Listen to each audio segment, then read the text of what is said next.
ফেরিঘাটের দীর্ঘ প্রায় আজকে 1 মাসের উপরে এই যানজট ঝামেলা আছে। এখন বর্ষা মৌসুম, এখন যদি আমাদের ফেরির এরকম সমস্যা থাকে, পল্টনের সমস্যা থাকে, তাহলে 2 দিন পরে পানি কমবে, সেই সময় কি হবে?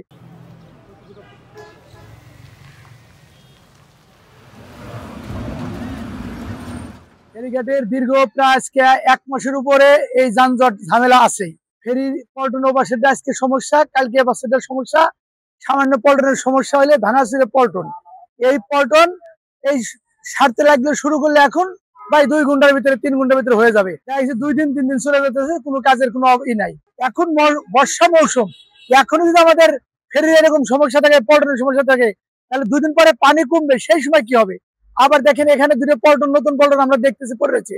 এই পল্টন কিসের কারণে ব্যবহার হইতেছে না, বা টিসি বা টিএফ করতেছে না, কাদের দোষ সেটা আমরা নিজেরাও জানি না। এখন ঘাটে এসে অনেক সময় বসে রয়েছে, ফেরি পাচ্ছে না, যাত্রীরা ভোগান্তিতে আছে। 7 নম্বর ফেরিঘাট বন্ধ রয়ে গেছে, রেখে দিয়েছে। আমাদের এতে টিপ দ্বারা সমস্যা হয়ে যায়।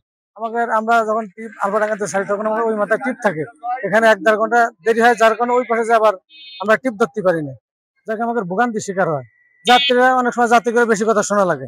বর্তমানে দৌলদিয়া প্রান্তিকে 2টি ঘাট সচল আছে, 3 নম্বর ঘাট এবং 4 নম্বর ঘাট। দৌলদিয়া প্রান্তিকের 7 নম্বর ঘাটটিতে ড্রেজিং চলমান।